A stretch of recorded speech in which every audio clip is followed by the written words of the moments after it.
कई बार शादी के बाद हम अपनी जिम्मेदारियों में ही व्यस्त हो जाते हैं और अपने सपनों पर ध्यान नहीं दे पाते। आज जो शख्सियत हमारे साथ मौजूद है, उन्होंने अपने परिवार की, अपने बच्चों की जिम्मेदारी को निभाते हुए मुंबई से ट्रेनिंग ली और ये मुकाम हासिल किया। सी टाइम्स के सभी दर्शकों को मेरा नमस्कार। मैं हूँ रचना श्रीवास्तव और आज हमारे स्टूडियो में मौजूद है dentist and cosmetologist doctor Shubhi Jain. तो आइए बातचीत का सिलसिला शुरू करते हैं। बहुत बहुत स्वागत है शुभी जी आपका हमारे स्टूडियो में। Thank you so much. बातचीत का सिलसिला शुरू करें इसके पहले मैं ये जानना चाहूंगी कि आप मैथ्स की स्टूडेंट थी और काफी ब्रिलियंट स्टूडेंट थी। अचानक डॉक्टर बनने का ख्याल कैसे आया? एक्चुअली ऐसा होता है कि बचपन से पहले जनरली सारे बच्चों को लगता था कि हम डॉक्टर बनना चाहते हैं, बड़े होके आप क्या बनना चाहते हैं, सब यही बोलते थे कि हम डॉक्टर बनना चाहते हैं। तो मुझे भी बचपन से ही डॉक्टर बनने का बहुत ही ज्यादा शौक था। बट देन जब अकल आई या जब मैं बड़ी हुई तब मुझे रियलाइज हुआ कि ऐसा लगा मुझे कि डॉक्टर की लाइफ बड़ी बोरिंग होती है। मतलब उनको काफी सुबह शाम काम करना रहता है, अगर उनको कुछ इमरजेंसी आ जाए तो उनको जाना रहेगा।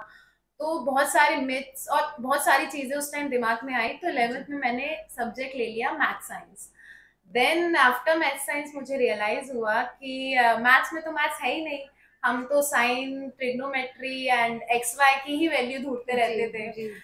तो आफ्टर 1 ईयर मुझे रियलाइज हुआ कि मैं मैथ्स नहीं कर पाऊंगी। देन मैंने सब्जेक्ट चेंज किया अपना, मैंने बायो लिया एंड मैंने 1 साल पीएमटी की तैयारी करी और देन एग्जाम दिया इसके लिए फॉर एंट्रेंस, मेडिकल एंट्रेंस। और 1 साल में ऑफ कोर्स मैं एमबीबीएस का प्रिपरेशन नहीं कर पाई, तो मुझे बीडीएस सीट मिली एज अ डेंटिस्ट थी। Then I opt for dentist. जी, फैमिली का क्या रिएक्शन रहा इस स्विच को लेकर? फैमिली तो खुशी थी, उनको तो शुरू से ही बच्ची डॉक्टर चाहिए थी। उनको लगता ही था कि आगे बच्ची डॉक्टर बने तो अच्छा रहेगा, फैमिली में कोई डॉक्टर रहेगा तो। जी, बीडीएस के बाद आपने काफी डिप्रेसिव फेस को देखा है, तो किस तरह का फेस था? एक्चुअली ये हुआ था कि आफ्टर बीडीएस, मतलब डेंटिस्ट बनने के बाद जब मैं आई जबलपुर, मैंने एक्चुअली भोपाल पीपल्स से अपना बीडीएस किया हुआ है। मैं जब जबलपुर आई तो मेरे जितने साथ के कलीग्स, फ्रेंड्स जो मैथ साइंस या कॉमर्स के थे वो अच्छा खासा अर्न कर रहे थे, लाइक उनकी जॉब तुरंत ही लग गई आफ्टर कॉलेज। तो मुझे ऐसा रियलाइज हुआ कि अब मैं कॉलेज के बाद आई एम जस्ट नथिंग। अब मुझे प्रैक्टिस करने के लिए ही मुझे पहले सीखनी पड़ेंगी चीजें। मेरे पेरेंट्स काफी सपोर्टिव थे हर चीज में, उन्होंने मेरे को डिप्रेसिव फेज भी था या जब मैंने पढ़ाई भी की, उन्होंने मेरा हर चीज में साथ दिया। तो उसके लिए मैंने काफी टाइम तक अपना टाइम वेस्ट किया जो मुझे नहीं करना चाहिए था। बट आफ्टर कुछ साल बाद मुझे रियलाइज हुआ कि नहीं, ये एक काफी अच्छी फील्ड है और मैं इसमें आगे बहुत कुछ कर सकती हूँ। तो मैं गई, लोगों के क्लिनिक गई, मैंने चीजें सीखी और उसके बाद आगे अप्लाई करी। मतलब ये चीज को हो गए हैं 7 साल, मतलब ये 7 साल पहले मैं कॉलेज से आई थी जबलपुर। 2-3 साल इस चीज में लगा, देन मेरी शादी हो गई। आफ्टर मैरिज मैंने चीजें बहुत इंजॉय करी, बहुत ज्यादा मस्ती वाली लाइफ हो गई थी। तो फिर उसके बाद मैंने और प्रैक्टिस करना स्टार्ट किया, लोगों के हॉस्पिटल में जाके या क्लिनिक्स में जाके। जी, देन अब मैंने अपना क्लिनिक खुद ओपन कर पाया आफ्टर 7 इयर्स। जी, यानी अब लाइफ बैलेंस हो चुकी है। हाँ जी, अब जाके लाइफ बैलेंस हुई है।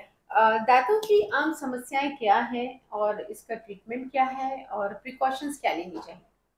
दांतों की सबसे ज्यादा आम समस्या ये है कि लोगों के दांत में कीड़े लग रहे होते हैं, सड़ रहे होते हैं, बट लोगों को पता ही नहीं होता है कि वो दांत उनके खराब हो रहे हैं। जब तक उनको दर्द नहीं आता है दांतों में, तब तक वो आपके पास या एज अ डेंटिस्ट किसी के पास भी नहीं जाएंगे।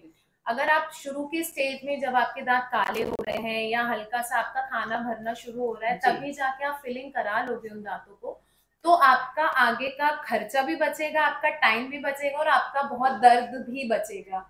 क्योंकि जब अगर वो सड़न ज्यादा हो जाती है या दांतों के अंदर तक चली जाती है, तो उसका फिर एक ही इलाज होता है, या तो रूट कैनाल करना और या तो फिर दांत निकालना पड़ता है। अगर रूट कैनाल से भी ज्यादा और आगे के स्टेज में अगर पेशेंट आपके पास आता है तो उसके लिए ये है कि आपको चेकअप कराना चाहिए। 2 टाइम ब्रश करना चाहिए, खाने के बाद आपको कुल्ला करना चाहिए और यही है कि ब्रश अच्छे से करना चाहिए। जी, बच्चों को दांतों के रखरखाव को लेकर आप क्या मैसेज देना चाहेंगे? जी, बच्चों में आजकल काफ़ी समस्याएँ हो रही हैं, बिकॉज़ ये होता है कि हम ध्यान नहीं देते हैं बच्चों में कि वो चॉकलेट खा रहे हैं तो उनको खाने दे रहे हैं, वो कुल्ला नहीं कर रहे हैं, जी। तो उनके मुँह में चॉकलेट भरी हुई है।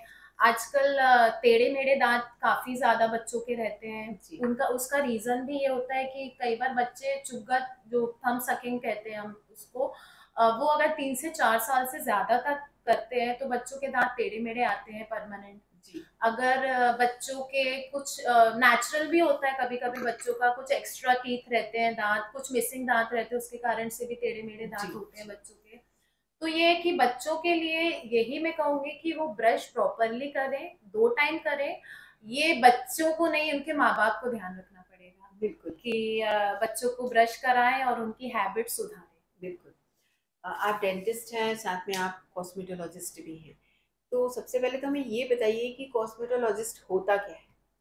कॉस्मेटोलॉजिस्ट एक ये कोई स्किन स्पेशलिस्ट नहीं होता है, ये डर्मेटोलॉजिस्ट नहीं होता है, और ना ही ये कोई बीमारियां ठीक करता है स्किन से रिलेटेड। जी। ये सिर्फ आपके स्किन को या आपके चेहरे को सुंदर बनाने की कोशिश करता ब्यूटी है, एनहांस ब्यूटी एनहेंस करता है, एग्जैक्टली। जिस तरीके से भी आप सुंदर लग सके, या बहुत सारी वेज है इसमें, बहुत सारी चीजें हैं आजकल, लोगों को उतना आइडिया नहीं है, लेकिन आपको जिस भी तरीके से सुंदर बनाया जा सके वो होता है कॉस्मेटोलॉजिस्ट। क्या? आपको जी। स्टाइलिंग के लिए या चेहरे से रिलेटेड सारी चीजों में, नेल से रिलेटेड जो भी सुंदरता की चीजें होती हैं वो होता है ओके, कॉस्मेटोलॉजिस्ट। तो क्या इसके साइड इफ़ेक्ट्स भी होते हैं? इसके कोई साइड इफेक्ट्स नहीं होते, अगर उसको गलत तरीके से किया जाए या ध्यान ना दिया जाए उसके जी। साइड इफेक्ट्स हो सकते हैं। ओके। सेमी परमानेंट मेकअप क्या होता सेमी परमानेंट मेकअप, ये एक्चुअली लोगों को पता नहीं है क्या चीज़ है। सेमी परमानेंट मेकअप के अंदर आता है बीबी ग्लो। बीबी ग्लो ये होता है कि हम चेहरे में एक फाउंडेशन जैसी लेयर लगा देते हैं, और ये एकदम नॉन इन्वेजिव होता है। इसमें कोई इंजेक्शंस या कुछ भी नहीं लगता है, एक जस्ट नॉर्मल सा प्रोसीजर है, 1 घंटे का होता है। इसमें एक लेयर हो जाती है फाउंडेशन की, और ये आपका 1 से 1.5 साल तक वो आप मेंटेन रखोगे तो आपका वो ग्लो बना रहता है। है? ओके। उसी तरीके से सेमी परमानेंट मेकअप में आजकल आईब्रोज आते हैं, उसको माइक्रो ब्लेडिंग कहते हैं। लाइक कुछ लोगों की पतली आईब्रोज रहती हैं तो एस्थेटिक टैटू भी उसको बोला जाता है। तो उससे हम आईब्रोज में थोड़ा डार्क और इनहेंस कर देते हैं, जो एकदम नेचुरल लुक देता है। उसी तरीके से लिप पिगमेंटेशन भी होता है। जैसे लिप्स में कुछ लोगों के डार्क ब्राउन लिप्स होते हैं, तो उसमें भी माइक्रो ब्लेडिंग करके हम लिप का कलर करके लिप में फुलनेस आ जाती है और कलर्ड हो जाते हैं वो लिप। ओके। तो ये कितने टाइम पीरियड के लिए रहता ये है? भी ये 1.5 से 2 साल तक, इसको सेमी परमानेंट मेकअप इसलिए कहा जाता है। परमानेंट हो तो फिर हम वो टैटू ही करवा लें, जी। ये जी। सेमी परमानेंट मेकअप इसलिए बोला जाता है इसको। एक और चीज़ इस फील्ड में है, हाइड्रा फेशियल। ये क्या होता है? क्या पेनफुल होता है? हाइड्रा फेशियल एक तरीके का फेशियल ही है जो एक द्वारा किया जाता है।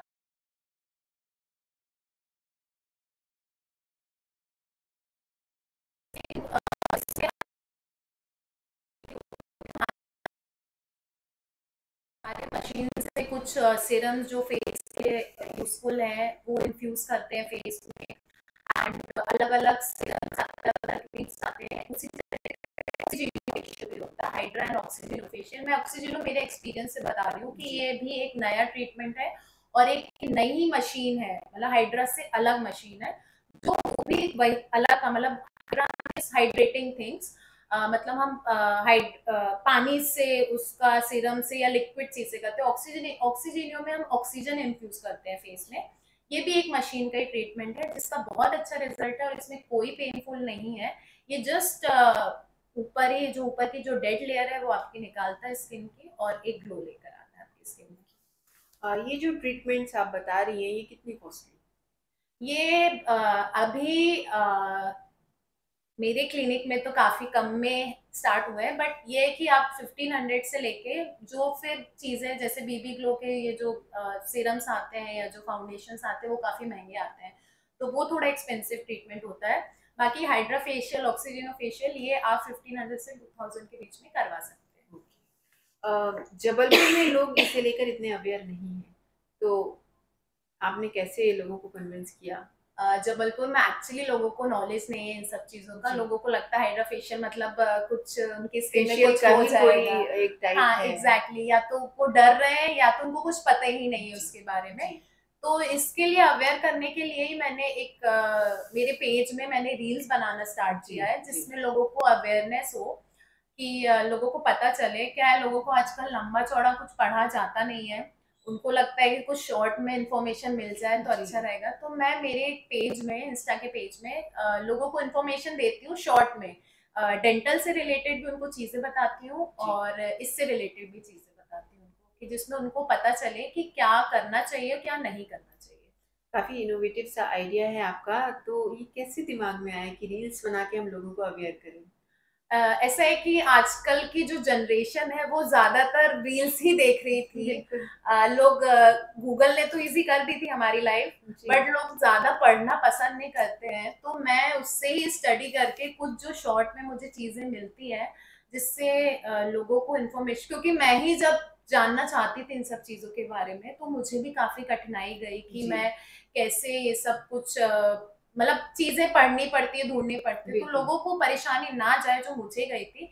इसलिए मैंने उसका एक शॉर्ट वे में रील बनाना स्टार्ट किया कि लोगों को आसानी से इन सब चीजों के बारे में पता चले। जी, आप डेंटिस्ट थी, फिर आपने ये बिल्कुल अलग फील्ड है कॉस्मेटोलॉजिस्ट, तो कैसे मतलब इस तरफ आपका कैसे रुझान है?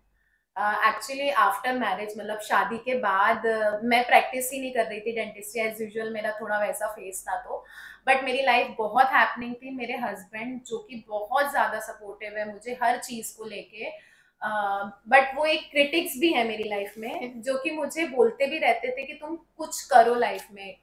उनका कहना था, मेरी मदर का, मतलब ये जो दो मेरे वेल विशर्स हैं जो मेरे क्रिटिक्स भी हैं लाइफ के, कि उन्होंने हमेशा मुझे मोटिवेट किया है, चाहे वो बुरा बोल के किया हो या अच्छा बोल के किया हो, कि तुम कुछ करो लाइफ में।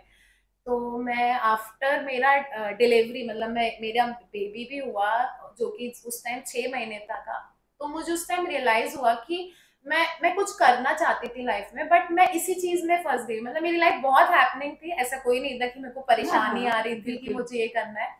मुझे बहुत अच्छा लग रहा था, सब कुछ अच्छा जा रहा था। एग्जैक्टली सब कुछ अच्छा जा रहा था, बट कुछ लग रहा था कि कुछ मिसिंग है। मतलब मैं सिर्फ ये घर में बैठ के सिर्फ ये नहीं करना चाहती, मुझे कुछ करना है लाइफ में। देन मैंने ये कोर्स के बारे में पता किया, चीजें करी। मेरा बच्चा 6 महीने का था, 1 साल का था, मैंने पढ़ाई करी, उसकी ऑनलाइन क्लासेस ली। मतलब वो छोटा था, खेलता था, मैं पढ़ा उसके लिए। फिर मैं मुंबई गई, मैंने ट्रेनिंग ली। मैं मेरे बच्चे को मेरे पति के पास छोड़ के गई। वो मतलब मेरे पति और मेरे इन-लॉज इतने सपोर्टिव हैं कि उन्होंने बहुत अच्छे से मेरे बच्चे को रखा। और मतलब बिल्कुल भी मुझे रियलाइज नहीं होने दिया कि मैं इतना, एक ये बहुत बड़ी चीज थी मेरे लिए कि मैं उसको अकेले छोड़ के जाना, मैं वहां जाके मुझे पढ़ाई करने देना। तो मैं मेरे इन-लॉज और मेरे हस्बैंड का इसके लिए बहुत बहुत धन्यवाद देना चाहूंगी कि मेरे लिए इतना मेरी लाइफ में उन्होंने इतना सपोर्ट किया इस चीज को लेके।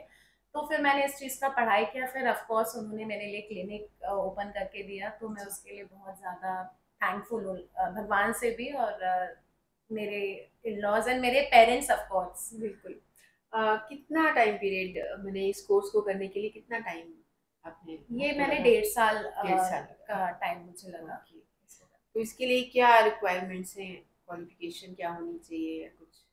एक्चुअली ये दो तरीके का होता है, एक मेडिकल कॉस्मेटोलॉजिस्ट होता है, एक जनरल कॉस्मेटोलॉजिस्ट होता है। तो अब मैं एज अ डेंटिस्ट या बीडीएस थी, तो मैंने एज अ मेडिकल वाला कॉस्मेटोलॉजी की।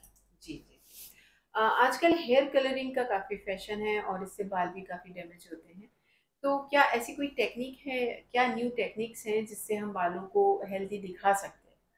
आजकल एक्चुअली हेयर को लेके लोगों को चेहरे से ज्यादा अपने बालों की फिक्र होती है, क्योंकि चेहरे में तो लोग मेकअप कर लेते हैं और बालों के लिए बड़ी ही समस्याएं हैं जो आजकल लोगों को फेस करनी पड़ रही है। तो आजकल जो नया ट्रेंड आया है उसको बोलते हैं हेयर एक्सटेंशन। हेयर एक्सटेंशन में क्या होता है कि आपके बाल अगर शॉर्ट है तो उसमें ही हेयर को ज्वाइन कर देते हैं, बट वो भी थोड़ा हेयर एक्सटेंशन है कि वो फिक्स हो गया, आपको कई बार उससे हेयर टूटते हैं या झड़ने की दिक्कत है। तो आजकल आया है नया ट्रेंड हेयर क्लिप ऑन्स का। तो हेयर क्लिप ऑन्स में ये होता है कि आजकल की जनरेशन को बाल कलर भी करने हैं, केमिकल से एक्सपोज भी नहीं करना है। कुछ टीनेजर्स की पेरेंट्स मना करते हैं कि नहीं भाई भाई बाल कलर नहीं करना।